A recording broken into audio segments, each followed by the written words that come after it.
Razmislite o tome što uzrokuje vaše strahove. Možda dolaze iz potisnutih osjećaja ili misli koje niste svjesno obradili. Tjeskoba često ukazuje na unutarnji sukob. Pokušajte shvatiti što vas zapravo muči, umjesto da bježite od tog osjećaja. Obratite pažnju na svoje snove. Snovi mogu otkriti mnogo o vašem nesvjesnom umu, a tumačenje tih snova može pomoći da bolje razumijete svoje strahove. Suočite se s potisnutim emocijama. Nemojte ih izbjegavati, jer što ih više potiskujete, to više rastu i stvaraju tjeskobu. Razgovarajte o svojim problemima. Iskren razgovor s nekim kome vjerujete može pomoći da olakšate svoje osjećaje i smirite anksioznost. Ojačajte svoje samopouzdanje i pokušajte balansirati svoje želje i stvarnost. Na taj način bolje ćete upravljati tjeskobom i stresom. Istražite svoju prošlost, jer mnogi sadašnji problemi imaju korijene u djetinjstvu. Shvaćanje tih iskustava može vam pomoći da ih prevaziđete. Prepoznajte svoje obrambene mehanizme, poput izbjegavanja ili poricanja. Oni vam možda kratkoročno pomažu, ali dugoročno pogoršavaju problem. Ne bježite od bolnih uspomena. Suočavanje s prošlim traumama važno je za emocionalno oslobađanje i smanjenje depresije. Održavajte unutarnju ravnotežu između vaših želja i moralnih uvjerenja. Strah i depresija često dolaze kada ta ravnoteža izostane. Naučite prihvatiti nesigurnost u životu. Strah od nepoznatog je prirodan, ali ga možete smiriti kada prihvatite da ne možete kontrolisati sve. Nemojte izbjegavati neugodne misli. Dopustite im da dođu i prođu bez otpora. To će vam pomoći da se lakše nosite s njima. Shvatite da simptomi poput anksioznosti i depresije nose važne informacije o vašem unutarnjem stanju. Pokušajte ih razumjeti, umjesto da ih potiskujete.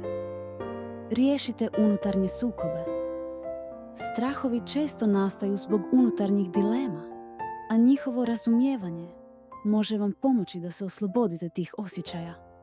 Izražavajte svoje emocije. Nemojte se bojati plakati, smijati se ili razgovarati o onome što osjećate. To vam može donijeti olakšanje. Obratite pažnju na signale koje vam tijelo šalje. Tjeskoba i depresija često se manifestiraju kroz tjelesne simptome. Slušajte svoje tijelo. Oslobodite se osjećaja krivnje. Depresija je često povezana s osjećajem krivnje.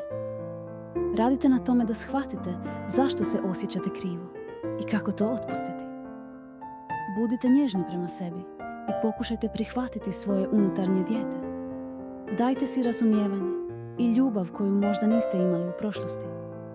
Razumijevanje seksualnosti je važno. Potiskivanje seksualnih želja može dovesti do tjeskobe. Prihvatite te impulse i naučite ih razumjeti. Pogledajte kako vaši odnosi utiču na vaše mentalno stanje. Tjeskoba i depresija mogu biti povezane s problemima u odnosima, pa razmislite o tome kako poboljšati te odnose. Radite na osobnom rastu kroz samosvijest. Shvaćanje vaših unutarnjih motiva pomoći će vam da lakše upravljate strahom i anksioznošću. Preuzmite odgovornost za svoje emocije i nemojte tražiti krivca izvan sebe. Unutarnji mir dolazi iz preuzimanja kontrole nad vlastitim osjećajima.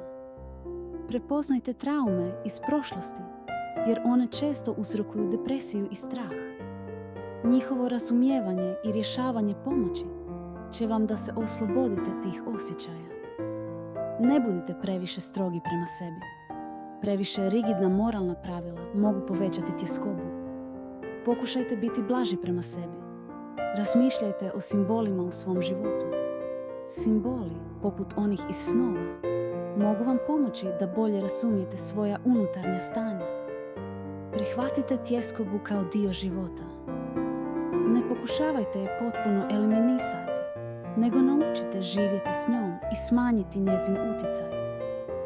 Preusmjerite svoju energiju u kreativne aktivnosti. Stvaranje nečega može vam pomoći da se oslobodite napetosti i anksioznosti. Budite kreativni u izražavanju svojih osjećaja. Pišite, slikajte, stvarajte. To vam može pomoći da se oslobodite unutarnjih pritisaka.